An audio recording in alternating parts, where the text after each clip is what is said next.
Very busy week in the NFL. We have a lot of key players that we would wish to talk about, but unfortunately we have to shorten the list to 3. Russell Wilson, Khalil Mack, and of course Tom Brady coming out of retirement after 40 days. I'm Jose. I'm Ricardo. And welcome back to RJ Talks, everybody.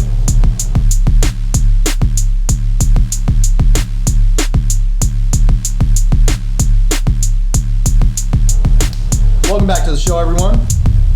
First things first is Russell Wilson being traded to the Denver Broncos. What do you think about this, Ricardo? What do you think about this trade? Oh, it's an incredible move for the Denver Broncos. We know them as one of the more complete teams in the league. Yeah. All they needed was an actual quarterback to get started. So people can say what they want about Russell Wilson, but he has won a Super Bowl before, and he is on the trajectory if he keeps improving to become a Hall of Famer. So even though with the competitive AFC, Denver Broncos gave themselves a real shot to try to be a contender. But obviously, new system for Russell Wilson, new team. It'll be incredible to watch.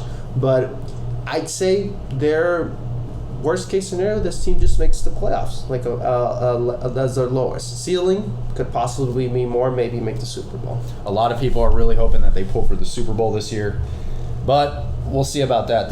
As you said, the AFC West, that division alone has quarterbacks like Patrick Mahomes, who has won a Super Bowl as well as gone to another one in 2 straight years. They thought they were going to repeat. A lot of comparisons that you could make to Russell Wilson in that regard. In his first 2 years, he went to his first Super Bowl, won that one, and then went to a second in 49 and lost that one to the Patriots, the New England Patriots, being led by Tom Brady. But to be fair, though, they did put up a very good fight, and it came down to the wire in that game. I remember you watched that game, Ricardo, and what did you think? It is my personal favorite Super Bowl of all time, watching the Patriots beat the Seahawks, because as you guys may not know, well, you can tell from the previous episode, I am a Cardinals fan. So, my life is pretty miserable most of the time. So, yeah, I can attest to that. Yeah. So, to see Seattle go to the Super Bowl in Arizona, I was like, oh my gosh, it's gonna tear my heart apart. But I'm also a big Tom Brady fan, and I told you this, dude. My first game was watching that Super Bowl 42 game against the Giants, and I saw him when he wasn't winning Super Bowls that much, when he was really struggling to get it done. Like it was Seriously. They lost 2 in a row. Yeah. And I'm telling you, man, my reaction, it wasn't as great as Brady's when that interception happened, but I literally jumped off my couch. Me and my dad were like, oh my gosh. And it was incredible. I love that game. And either way, there's really no ill intent towards Russell Wilson. The man is a superstar. Just to give everybody some context as to where he's coming from, I call him the lob expert. Okay. Informally, the lobster. That's what I would call him. And just personally, that's what I would call him. Because he's such a big-time thrower. And you know this, Ricardo. He loves to throw it big. He loves to throw it long. And the biggest thing about him is that his coaching staff really decided to play into this skill of his, right? The last 2 or 3 years, or I think it was just this last year, the let Russ cook movement was happening. Where 2 years. I think it was 2 years. The past 2 years, right. So around that range, it was fairly recent. The let Russ cook movement, for those of you that don't know, is Russell Wilson just throwing the ball on every first down. Now, here's the problem with that. Offensive schemes run on a personnel base. So you have a 10 personnel base, you have an 11 personnel base, and you have a 12 personnel base. Both of these digits signify the number of running backs and the number of receivers, including tight ends, that are on that side of the ball, the offensive side of the ball. So when you have a 12-man personnel, right, you have 2 receivers and 1 running back, right? Or is it... I feel like I'm getting this wrong. Is it tight end? I do believe it's 2 tight ends, 12 personnel. Let me just look 2 tight ends. Yeah, so let's go ahead and look that up really quick. But anyway, point being is that you have more hands that are trying to catch the football, right? So when you're running a 12-man personnel, which is a lot of the time what the Seattle Seahawks were running this past year, you have nothing but... Go right ahead. It is 2 tight ends, and then 11 personnel would be having 2 receivers. Actually, 3 receivers. 3 receivers. 3 receivers, 11-man personnel, and 12-man personnel is 2 tight ends. And is 2 tight ends. Okay, so you have 2 receivers and you have 2 tight ends, right? So all in all, you have 4 options to catch the ball, which is a very good thing for a quarterback if you want to be able to get the ball down the field. But Ricardo, as you know, it's not always about getting the ball down the field as fast as you possibly can. Nope. And the Seattle Seahawks weren't always like this. They started getting like this when Russell Wilson was throwing for big gains. And it's not entirely a problem when you have these passers that are throwing first on the first down. But when you're starting to get huge gains and almost every one of your downs is a first down and your philosophy is to throw it on first down, how many times are you going to throw the ball in your drive? Well, it's exactly that, man. And the thing is with 10-man personnel is actually the one with it's the four receiver spread, and then 9-man personnel is just like five wide. So and they would run a lot of that way back in the day too. So when it was not really much of a passing league, now it is. Yeah. So going back to what you were saying, man, is that you got to have some continuity on offense, and you got to have balance. That's the key thing. I know running the ball might not be as sexy or incredible to watch when it's just a 2-yard gain or a 3-yard gain, but it sets up for it makes the quarterback's job a lot easier when you can get those defenders to bite when they're like, oh, they might actually run the ball. And going back to what we talked about last episode with the Super Bowl, that's what the Bengals failed to do, is have balance. And the Rams read right into their plan. They just pinned the ears back on defense and rushed straight to Joey Burrow, and the defenders they're just going to pass it. They're not going to run the ball. Of course not. Yeah. And that really what encompasses the offensive philosophy of the Seattle Seahawks in the past 2 years. They're always throw first, and that made them predictable to most, if not all, defenses that they played all throughout the year. And the problem with that is, yes, he's putting up these astronomical numbers. Like back in 2020, his stats were 68.8% completion percentage. He had 4,212 passing yards. He threw for 40 touchdowns, for 13 interceptions, and he ended with a passer rating of 105.1. And in 2021, he had 64.8%. 3,113 passing yards, 25 touchdowns for 6 INTs, and a passer rating of 103.1. So yes, he's putting up these monster numbers, but are they winning the ball game? That's the important part too. And when you have mediocre offensive coordinators like Brian Schottenheimer creating these pass concepts, they're going to become predictable to the defense. This is 2022, man. You got to create pattern plays like the Sean McVay's. Granted, he's an extreme example. Exactly. But you know what? But you know what I'm saying. Like even Josh McDaniels has adjusted to the times and creating good passing concepts to make it the job easier for the quarterback. So yes, you can throw it deep, but people watch film. They're going to notice what the plays are, and unless you have some great concepts that puts the defense in a troubling position to take one receiver over the other, right, it's going to be easy. They're just going to be drop back. Okay, he's going to run the deep route. He's going to run this over here, so I'm going to stay right here. You have McVay who runs pattern routes that forces them to choose which receiver to cover, and it makes Matthew Stafford's job a lot more easier. Granted, he could fit the ball into double coverage if you wanted to, right, but you don't want that from a quarterback. You don't want that to sustain long seasons because it gets a lot more tougher to win, and you want to try to make it as easy as you can. Right.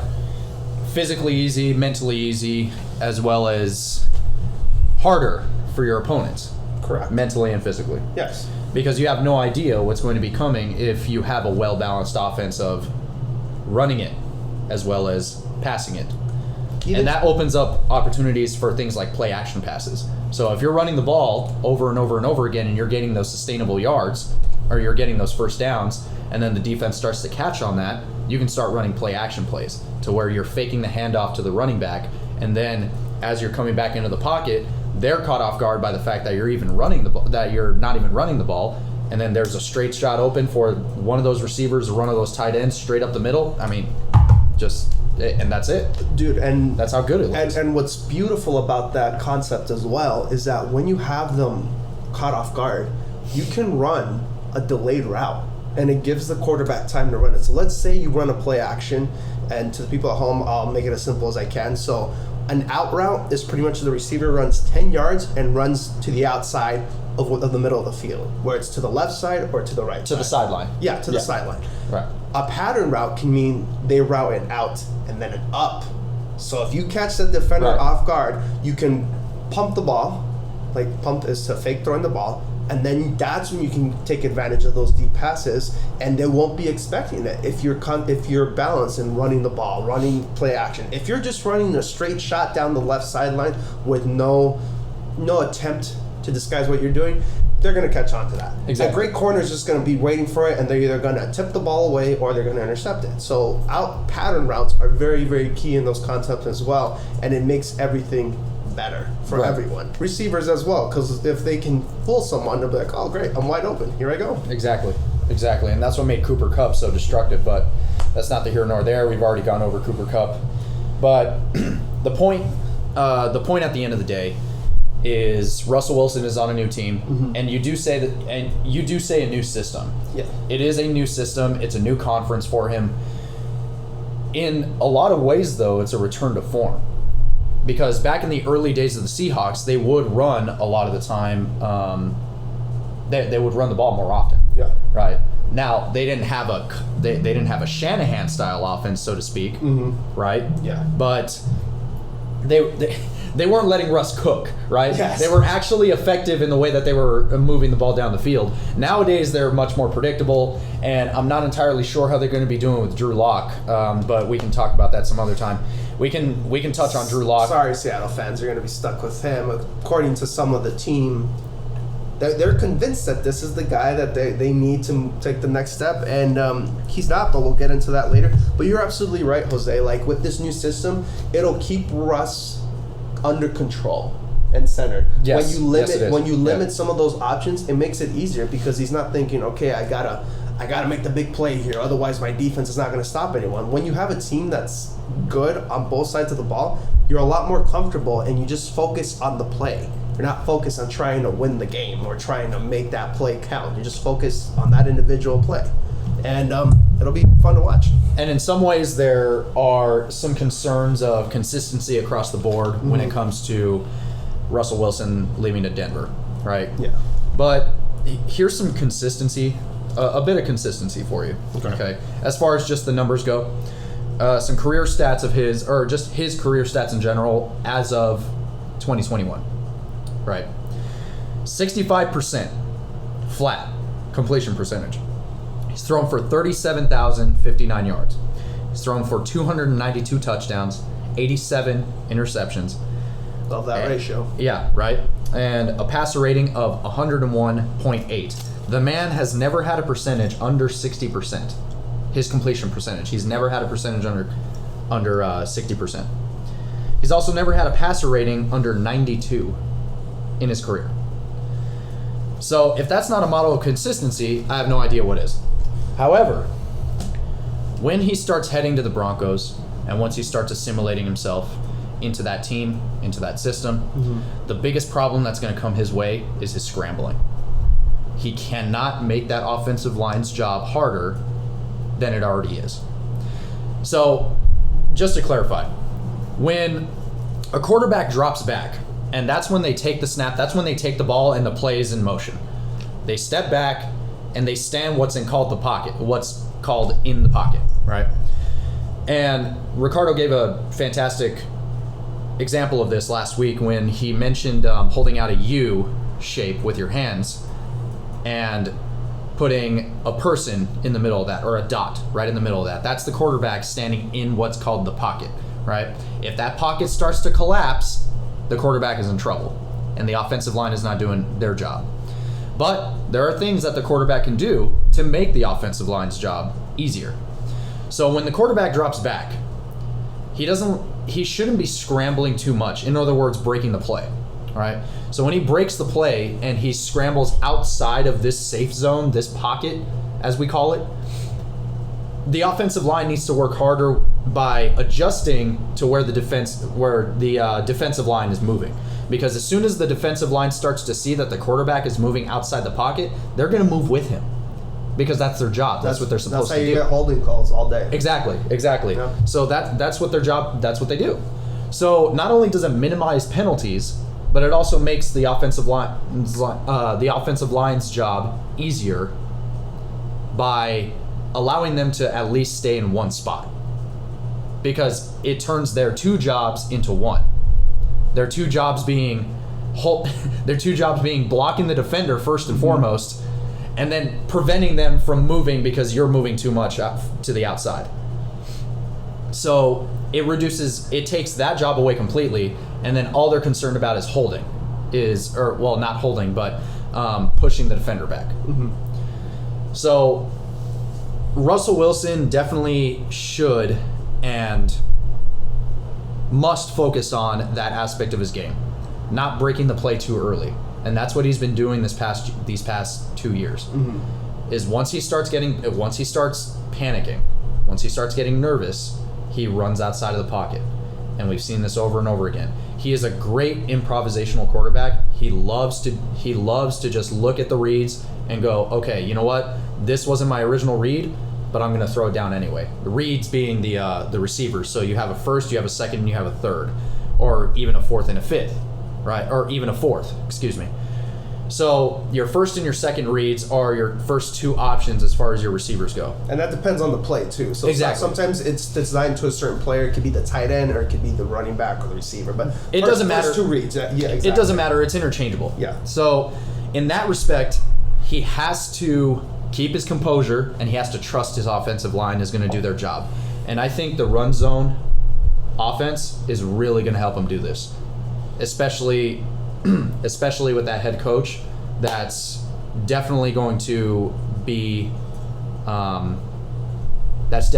more focused on that aspect of the game, and it's going to be hard, and is hopefully going to coach Russ hard. You're good. And they have running backs as well. Like the Broncos have been good at rushing. Like when they faced the Chiefs last year, they had struggle stopping them from running. They have Melvin Gordon. They have Melvin Gordon, and they have I believe his name is Williams or Parker, the other running back. I'll go ahead and check it out. The second kid. But the point is that the Broncos kept a close game with Kansas City, and what was holding them back is that Teddy Bridgewater, God bless him, he's a good guy. He's just not a great quarterback, and they have a great quarterback that they can do in that system. Yeah, so they have, they have Melvin Gordon III, and they have Javonte Williams and Mike Boone at the third. Javonte Williams, yes. Javonte Williams, yeah. So there needs to be good balance in this offense, and it's not always going to be pretty. Sometimes you're going to have to run it a couple times, and it might stall out a drive, and you're like, okay, this isn't what we want, but the point is that you have to do it in order for you to succeed in the long term. Right. And really quickly, going back to the Super Bowl, McVay, they ran the ball. They didn't get anything. No, they didn't. The most they got was 2 yards, but they still ran it so they could give the illusion that they were running the ball, and it helped them in that last drive to throw the ball deep over the Cup. As Shannon Sharp says, planting the seed. Yes. They planted the seed so that way they could keep the defense on their toes. Yeah, and I got to tell you, dude, I'm really excited and happy for us. I did not like when he was in Seattle in my division, but now that he's elsewhere, I'm rooting for him all season. Oh man, and oh my goodness, and we're gonna get a little more into this in the next segment. But that AFC West, not just the quarterback position, but on the defensive side of the ball, on the offensive side of the ball. I mean, it's unbelievable how good just that division's looking. And it's not even just the division; it's the entire conference. It's fitting that it's a conference in the West. That's not becoming the best one in system because for years it was the NFC West. Now it's going to be the AFC West, and I'm excited to watch it, dude. It's Pat Mahomes, Justin Herbert, Russell Wilson, Derek Carr, and not to mention the defensive side of the team. So, we'll see what happens. I'm very, very much looking forward to seeing. Really quickly before we end this segment, I do want to say I am sorry, Seattle fans. They got rid of your two Hall of Fame caliber players with Russell Wilson and Bobby Wagner. You guys are going to be in a rebuilding stage for a while, and just welcome to the club that Arizona has been dealing with for the vast part of my lifetime. And so good luck, and if you guys know a Seattle fan, please check in on them because they might not be doing so well. Check in on them in the middle of the season, see if they're still breathing, please. With Geno Smith and Drew Lock as quarterback. Geno Smith. The sky's the limit, dude. They're going to be fantastic. Yeah, the sky's pretty low if that's the limit. Yeah, so we'll see. All right, guys, thank you so much, and we'll see you in the next segment.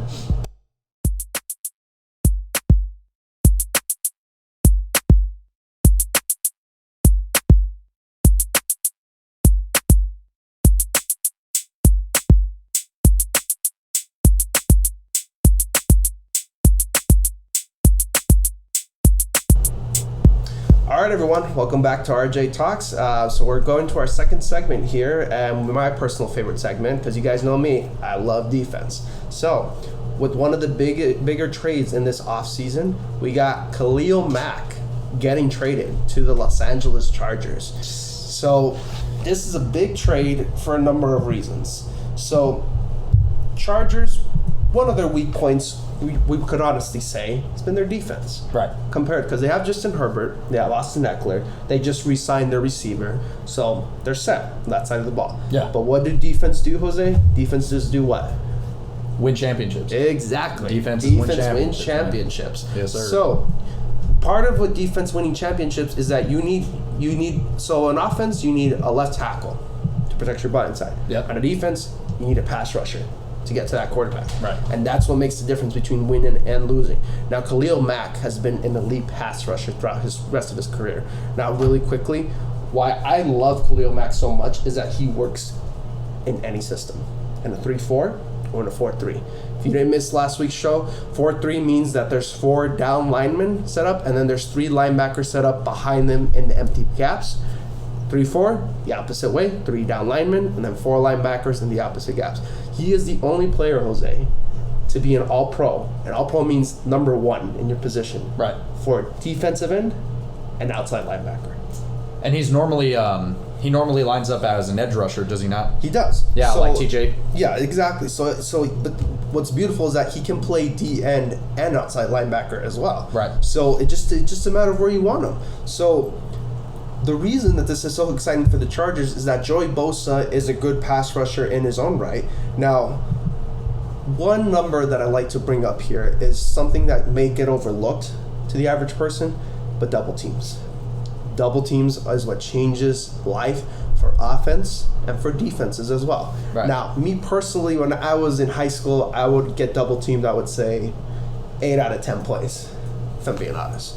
Which I take pride in, because that means I held my own, and the fact that I would get the double team from almost every team. So yeah.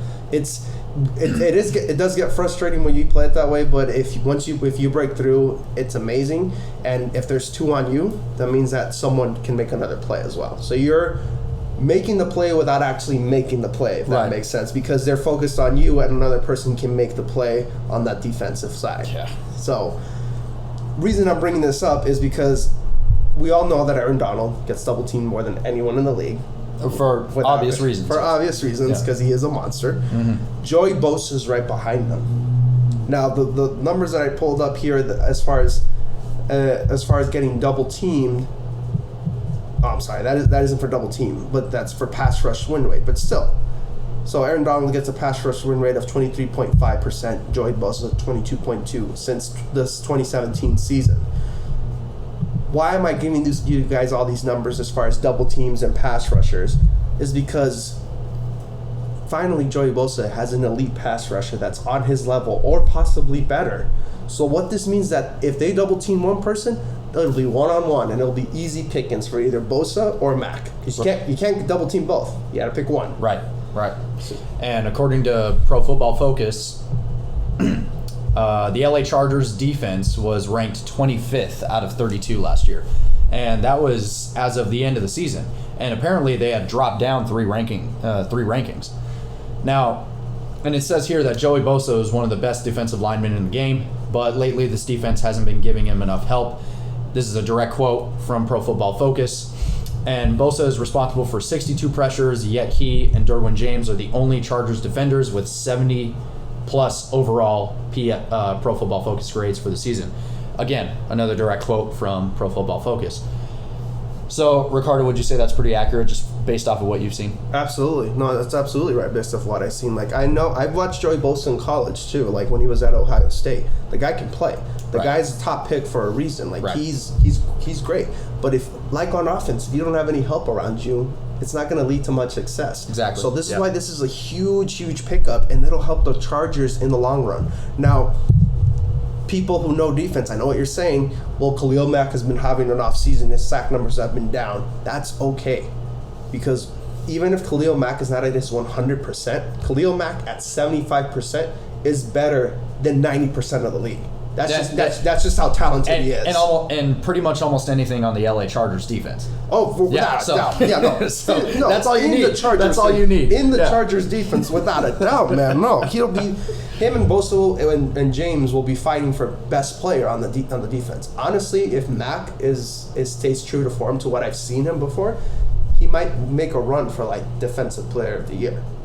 Like, he might. He could because now he has an opportunity to get on a good team that's winning, and the offense won't keep their defense on the field. Like, let's be honest, guys. With the Bears, who was scared of that offense? Like, I'm telling you right now, who was scared of that offense? Good Lord, last season? Don't even get me started on that offense. That's one of the worst, that's one of the worst offenses in the league. I wouldn't say the worst, dead last, but still down there. I would say bottom 5. For sure. Yeah. Yeah. Now, no disrespect here to Derek Carr, but I do believe Justin Herbert's better than him. Khalil Mack will finally get on a team that has a franchise quarterback that has the potential to lead the team to a Super Bowl. No doubt. No doubt, man. Yes. Yeah. So, this is a game changer for him. He's on a winning team, and he has the chance to improve his play. And Joey Bosa, they're gonna love each other, man. They're gonna be playing partied at the quarterback all season. They're gonna be playing that game right there. And with Mahomes and Russell Wilson and Derek Carr to agree, you need those guys. Incredible. You need those guys to win. Incredible. And those are elite pass rushers, dude. Like, I wish I could talk about the other defenders that they got in as well. But right now we're focusing on Khalil Mack at the moment. If we have enough time, we'll bring him up. But this is a great, awesome pickup, dude. Awesome pickup. Okay, so earlier you were mentioning that they couldn't double up Bosa and they couldn't double up Mack at the same exact time. Yes. So when you have an elite defensive player like Joey Bosa on the LA Chargers defense, and you're doubling him up and nobody else is supporting that, and the supporting cast just isn't doing their job. Yes. Right? Exactly. What else, as a singular player, can Khalil Mack bring to that defense? Leadership. Okay. In what sense? He's one of the veteran players in this league. He knows what it takes to be successful as far as playing the position, and he's faced elite talent, whether it be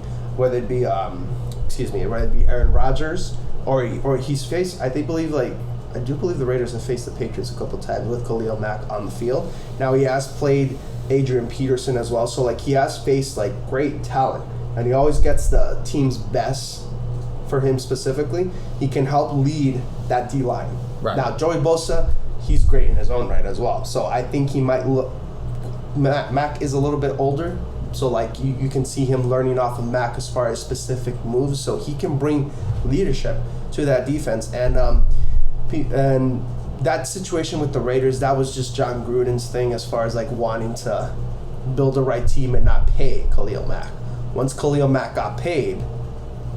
No complaints from any teammates. Right. Absolutely. So like he's not a diva by any means. He just wants to play and get his money for obvious reason. What's great about Khalil Mack too is earlier you were mentioning the age difference between Joey Bosa and Khalil Mack. Joey Bosa is currently 26, going on 27 in July, and Khalil Mack is 31. I'm not sure when his birthday is, but either way, he is young enough to where he still has, what would you say, another 4 or 5 years in him? I would say at if least, we're being optimistic. I'd say prime years, like him at his best. I could say him having another 2 years, but as far as playing years, right, like 5, like close to 5, yeah, close to 4 or 5 years, yeah, close to 5 playing years. But prime like Khalil years, I could still see him having 2, and. Yeah, I know we're like, well, he was with the Bears, didn't do much. When you have Mitchell Trubisky in that quarterback and you have that horrendous offensive line and system that couldn't protect Justin Fields to save their lives, it's just it makes all the difference. And but yeah, no, this is a great pickup specifically for that AFC West, because it's going to be pressure on those quarterbacks, and it's going to put those old linemen to the test, because they don't need Joey Bosa or Khalil Mack to have 20 sacks like TJ Watt. They don't need that. No. They just need him to be in the system and do his best. But in those key playoff moments, man, when it's 3rd and 10 and they're up and they need to stop, or they're behind and they need to stop, You can depend on those guys. those guys are going to get to the quarterback. It's not a doubt about it. If they get one-on-one, they're getting to the quarterback. They're either going to pressure him to not complete the pass, or they're going to get a sack. You need. There's no doubt in my mind. Yeah, you have those reliable players to make those clutch plays when they're absolutely needed. I just wanted to take the opportunity here to look at the Chargers' schedule for next year. So what we're seeing here is they are going to be facing your Cardinals. Easy win. They're going to be facing the Broncos. Mm-hmm. Yeah, that they should put up a hell of a fight there. That'll be a close game. Yeah, especially against who we were just mentioning: Wilson, Melvin Gordon, Javonte Adams, or not Adams, excuse me, Javonte Williams, excuse me, and their next game after that is going to be Houston. Should be okay. Yeah, Walk in the park. Should be relatively easy. Yeah. The Colts. Depending on who they get at quarterback, it could either be a okay game to a tough game, because the Colts always come to play, but without a quarterback, you and I know this, you're not going to win. No, you're not going to win. No, you really aren't.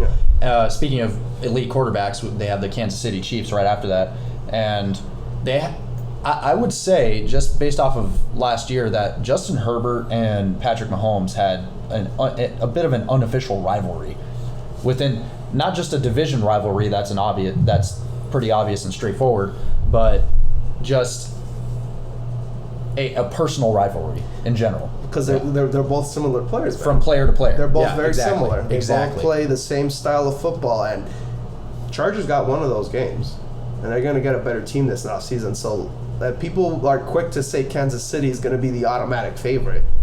It might be different this time around. If they are, the Chargers are going to put up a hell of a fight. Yeah. And so are the Broncos. Yes. So right after that, they have another divisional game that's going to be against the Raiders. They have the Jaguars. Should be pretty easy. They have the Titans right after that. They have the Super Bowl champs, the LA Rams. They have the Seattle Seahawks. Walk in the park. Yeah. They have the Niners. That'll be a tough game, especially on the road. Of course. Yeah. The Falcons.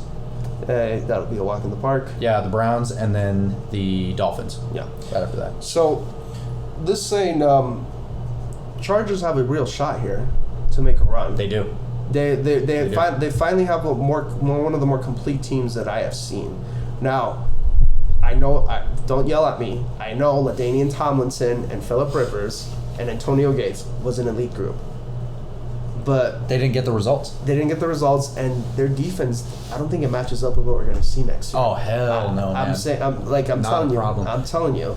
Back in the years where I was watching, where I started watching football. Also, by the way, I started watching football in 2015. Just to give you some context, my first Super Bowl that I ever watched was 50.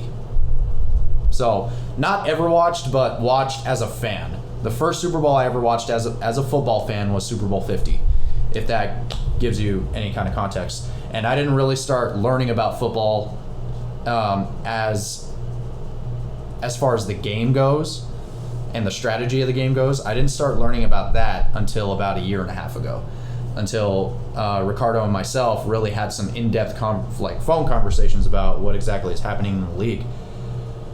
So with that being said, back in those years, when we heard about top-tier defenses, we never heard the Chargers up in the top 10 ever. Correct me if I'm wrong. No, they only had Antonio Cromartie, Mr. I have 13 kids, but that was it. He was a close. Yeah, he was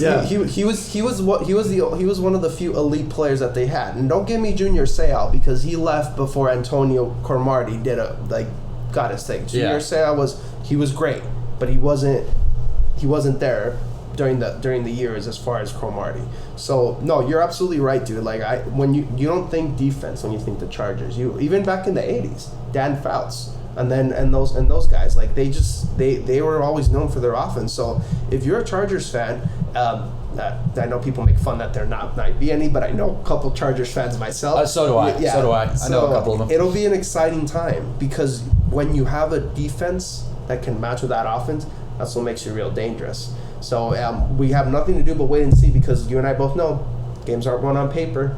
Nobody wins the paper championship. You have to play the game. So right. I'm real excited to see this defense in action. And they added another elite cornerback, but if I keep going, we're going to run out of time. But their defense is really set up to help their offense this year. And it's just a matter if they can win the games. If they're going to be the same old Chargers or if they're finally going to push through and make that deep playoff run. It's not the worst schedule in the NFL. It is not.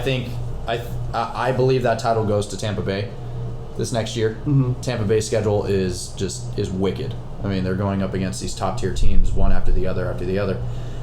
So, yes, we can see the Chargers definitely make a run this year. It would really all just come down to the playoffs.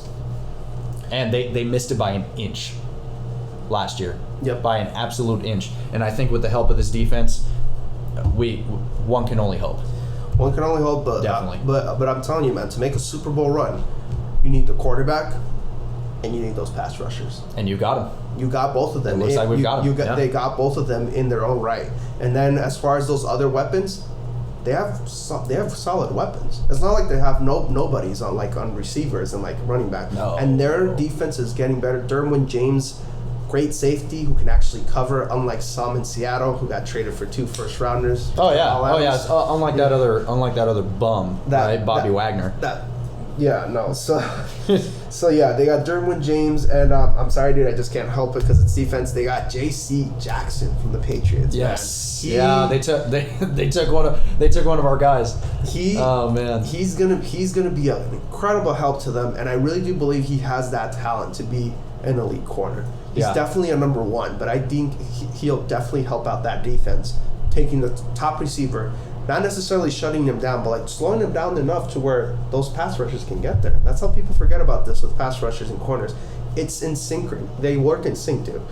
If the corners cover for a good amount of time, pass rushers get there. Right. If the pass rushers get there, the corners don't have to cover that amount of time. Right. They have to work in sync, and I have a feeling that it'll be great, dude. It'll be fun to watch, and I'm definitely going to keep my eye on them next year. Most definitely. That entire division alone. All right, that's the end of that segment, and we'll see you in the next one. Thanks.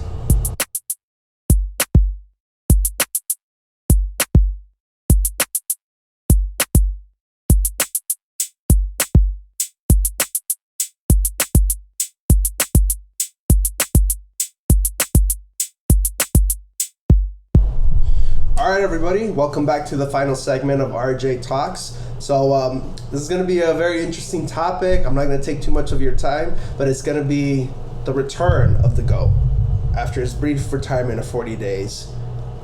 I'm going to leave it up to Jose. He's got some very, very passionate thoughts on the subject. Take it away, man.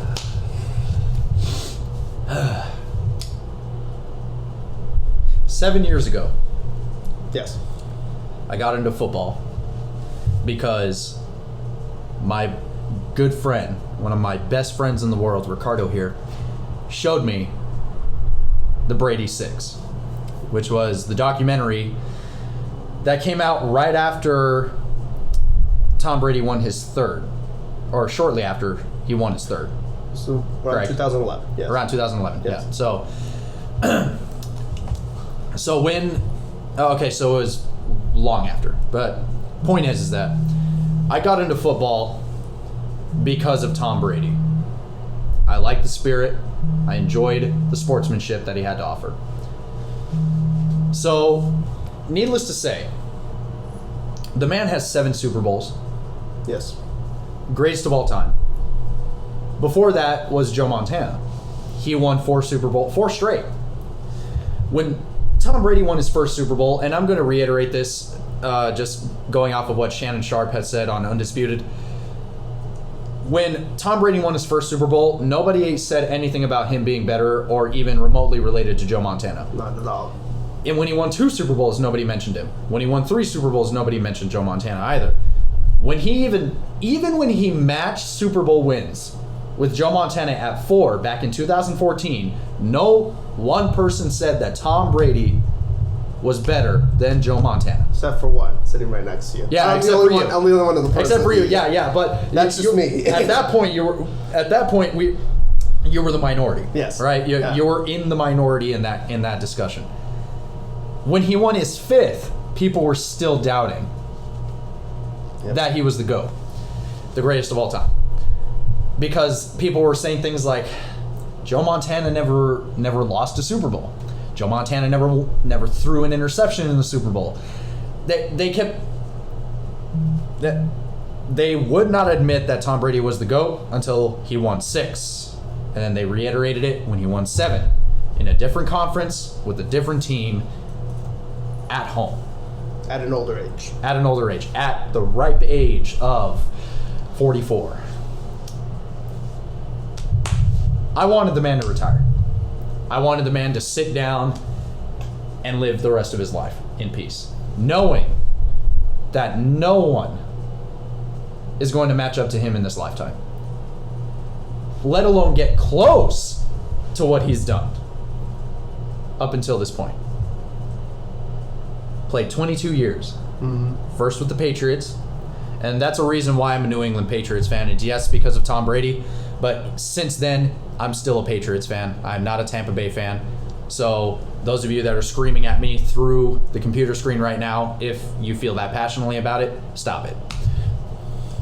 He's no bandwagon. I am no bandwagon fan. I started off with New England when Tom Brady was there. That's when I started watching football. But that's not the here nor there. The point is, I wanted Tom Brady to retire. I really did.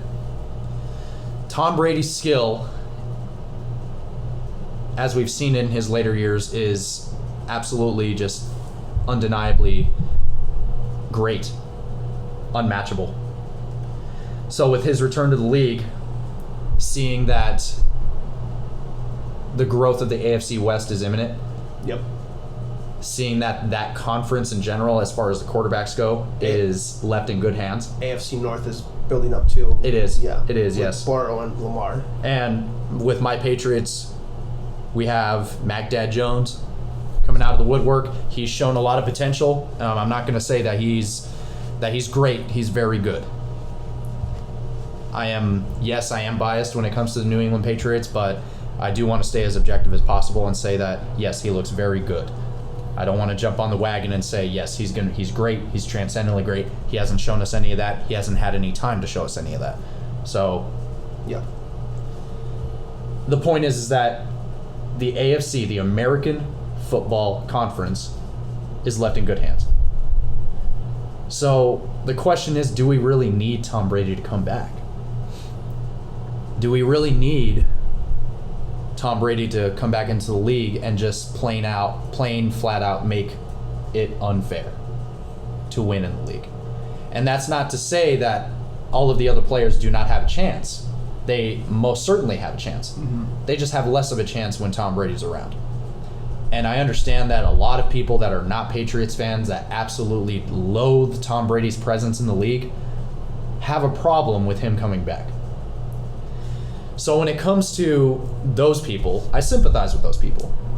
I would love to see other teams, other players, have their shine, have their spot in the light. And that's why I absolutely loved seeing Cincinnati go to the Super Bowl last year. Mm-hmm. Their first Super Bowl since 1988. Although they didn't win it, that's still a historic year for that franchise. Mm-hmm. Because it's not like Joe Burrow's getting any worse. Speaking of Joe Burrow, they finally made a smart decision. They signed Tampa Bay guard Ali Marpet. Yep. One of the top in the position. So you're in the right direction. It's the first step. Keep going. Keep going. With that O-line. Keep moving. Keep moving with that O-line. Now, really... Go ahead. No, I was going to say, so the AFC as in general, it really... My thing is, I always wanted them to leave on top. Whether that was win a Super Bowl at the top of his game. Right. And what he did, I'm like, great, yeah, you're at the top of your game. People considerably thought like you could be the MVP. Like there was no debate that you were washed at all. So he walked away at the top. Just like Jim Brown, just like Barry Sanders, and just like Calvin Johnson. 3 players who retired early because they just had enough.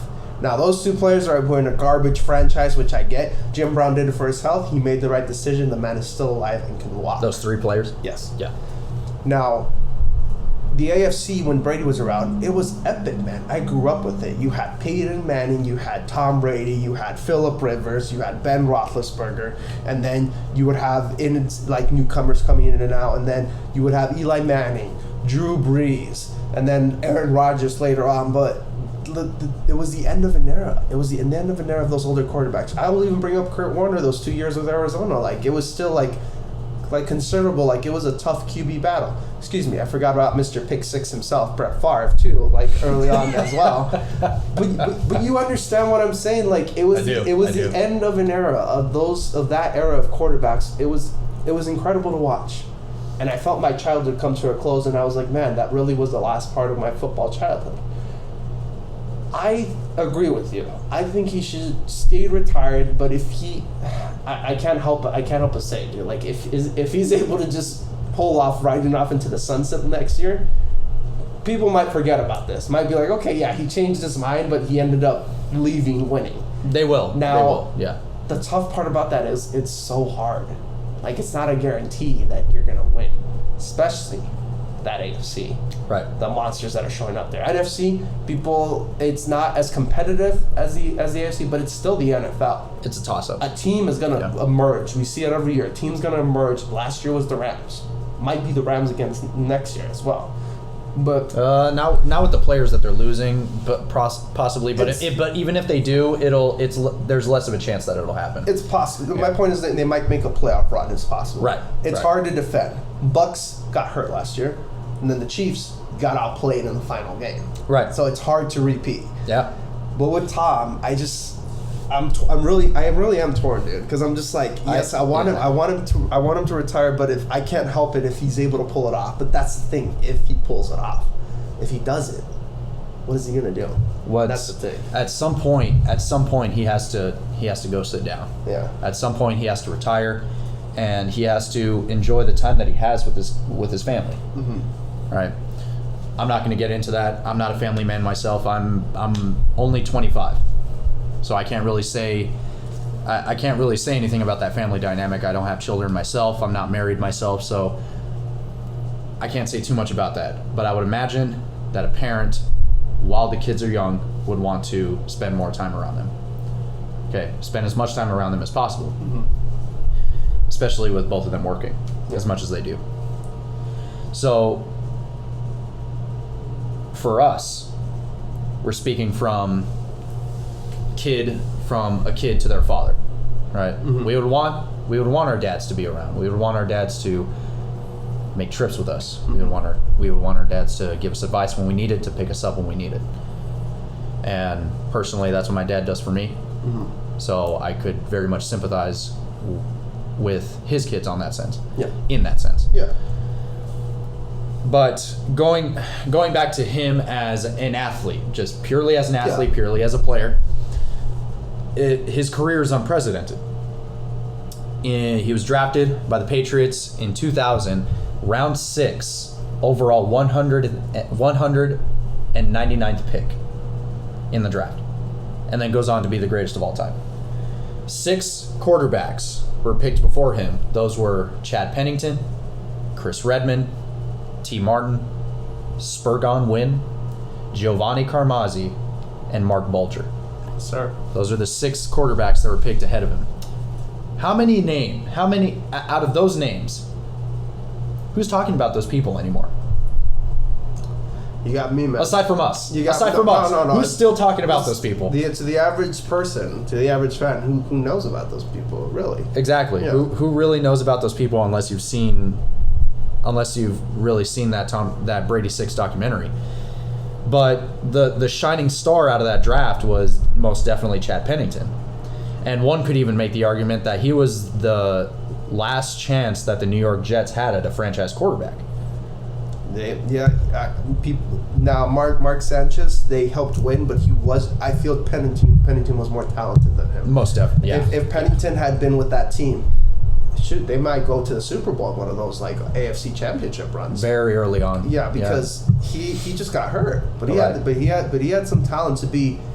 I wouldn't say like top elite, but he could have been top 10. Yeah, like a good quarterback, top 10, helped those Jets win, and yeah, he was the one other like. That was the one star in the draft, but the Jets get the big player, but never help anywhere around him. Right, guy just kept getting hurt. Yeah, exactly. The problem with him is that he kept getting hurt. His injuries started to stack up throughout his years. So unfortunately, he was not in the league for very long, and he had to retire very early, or he had to exit the league very early. Mm-hmm. And as far as the other quarterbacks go, we didn't have any shining stars there. No. We really didn't have any shining stars. There were two that had some kind of potential. That was Mark Bulger and Chris Redman, that had at least a bit of potential. I would say Mark Bulger. If we were to pick the third out of the Brady six, it would be Mark Bulger. Mm-hmm. So, I'm sorry, not the Brady six, the draft in general. So it's right. Yeah, so it's Chad Pennington, and then I would pick Mark Bulger because he did have some success on the field. He did. It just wasn't long term. He did. It wasn't sustainable. Yeah. It seemed to look a little like Drew Lock, where his first year out he looked fantastic. He had a completion percentage of 64%. He makes great defensive reads. He just can't stop throwing picks. That's his problem. He makes his intentions very, very clear to the defense, which you really can't do if you want to succeed. If you want to succeed. But going back to Tom Brady, in his first 2 years, in his first 3 years in the league, he won a Super Bowl. Mm-hmm. And within my time of watching football, the guy has won not one, not two, but 3 Super Bowls. Mm-hmm. Since I started watching football, in the last 7 years, he has won 3 Super Bowls. He won 51, 53, and 55. And he took 4 trips to the Super Bowl. In 52, he lost to Philadelphia. Mm-hmm. And I remember watching that Super Bowl. I was on my feet the entire time. Yep. I remember watching that with you, yep. Actually. But the fact that he's been able to do this, 7 Super Bowl wins, 10 Super Bowl appearances, countless records that he's broken. Yeah. How many conference championships? I believe it was 15. 15 conference championships. If I remember correctly, I could be wrong, but I do believe it was 15. Right. It's unbelievable. It is unbelievable what he has done up until this point. His career stats, and as of right now, his career stats are, the Wi-Fi's No, you're fine. I can take it. So pretty much, guys, it's pretty much a video game career is what we're pointing out the fact. Even an incredible video game career, if you try to do that without restarting or cheating or anything like that. So it's just unbelievable. Like, no one thought. Put into perspective, when I talked to Jose about Brady or to anyone, I'm like, man, he's great. I just want him to win that one more because it was so hard. Because I saw those Super Bowl losses. I saw how hard it was. I was like, man, he was so close to just getting that. When he won 49, he was the GOAT in my opinion. I thought he was done. I'm like, great. I'm like, yes, he finally won, tied Montana. I didn't know that was the first of 4 like Montana. So I'm just, you can't make it up, dude. I'm just like, is this real? Is this actually incredible? Let alone 51. Like, oh my gosh. Like, 51. The greatest Super Bowl ever. My personal favorite Super Bowl. Greatest comeback ever. Oh my goodness. I know people say the Bills in the division, but this was the Super Bowl, okay? All the marbles on the line here. Yeah. Yeah. So, yeah, it's the last game of the season. And that determines the best team in the league. Yeah, and we have all these incredible memories and those incredible stats from Brady that really there's nothing left to prove. If he had stayed retired, it's like, yeah, someone try to match up to that career. Good luck. Let us know how it goes. People say, oh, well, Mahomes will be the next one. He'll be able to do it.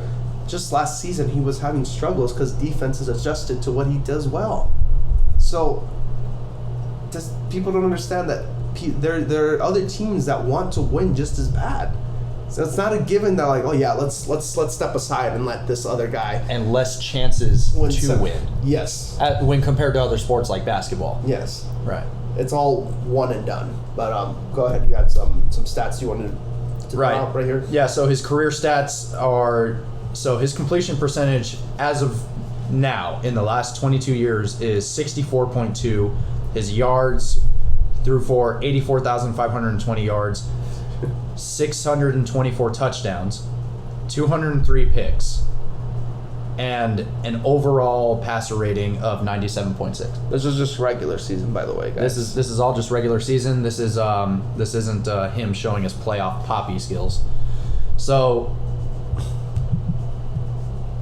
I understand that this last year he had a hard year.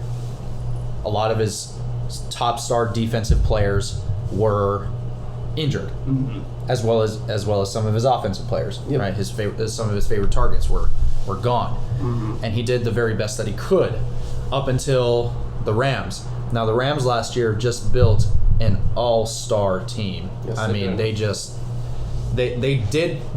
they built that team simply to go to the Super Bowl and win it, and they did exactly that. So for them to go up against the Tampa Bay Buccaneers and still win after Tom Brady scored, what was it, 3 unanswered touchdowns? Yep, a 3 unanswered touchdown and a 24-0 run because they were down 27-3. Exactly, 27-3. Yeah, and he's made this kind of comeback before. Yes, he has. And he did come back in the Super Bowl. Mm-hmm. Came back and fell just short. I understand that people didn't want to. The heartbreaking of how it ended. I understand that he didn't want to go out like this, and other people didn't want him to go out like this, myself included. I would love for him to go out with a Super Bowl win. Yeah. The thing is that at some point he has to call it. At some point he has to sit down and realize that he is leaving the league in fantastic hands. I'm going to continue mentioning the AFC West. That division alone is stacked. We're going to see another, who knows, another 10 years of greatness in that conference. If everything goes well, right?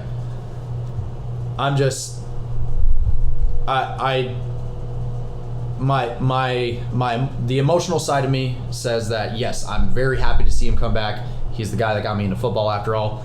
But then again, the rational side of me is really telling me he should just let it go. He should just sit down. He should let it go and leave everything up to everybody else. Leave the league up to everybody else. He's had his time. He's had his moments, and we're always going to remember him for that. He is the GOAT, bar none. He's going to be remembered forever is the thing. I love that he's humble, but I don't think he understands just how great he is. Like he's not going to like fall back into the history. Like he's always going to be brought up when people bring up football. Every time. When people think football, they're going to think Tom Brady. Not even just the quarterback conversation, but the football conversation. Yes. He is always going to come up. Even my friends that don't even watch football, that know almost nothing about football, know the name Tom Brady. They know who he is. Yes. So we love him, but we're just worried that it's not going to go the way he wants it to go, and we just want him to be able to leave on top. You know, if he loses a close loss again in the playoffs, it's fine. He should just call it then, like he did as much as he could. But we could honestly go on for another hour talking about this segment. We really could. Yeah, we really could. So, but we're gonna have to call it quits here. So, yeah, we're just finishing this episode. Thank you guys so much for listening. We really appreciate the exposure and all you guys listening to us. And we're gonna try to get you guys another episode next week. If we don't, we will get it the week after. But it's been great, and we'll see you guys when we pull up the next episode. Next week's episode is going to be released on Thursday if we're able to meet up. If not, for sure, it's going to be the following week. Thank you guys so much for watching, and if you like what you listen to, subscribe to the YouTube channel, follow the Instagram account, and from then on, have a good day, have a good week, and we'll see you next time. See you guys.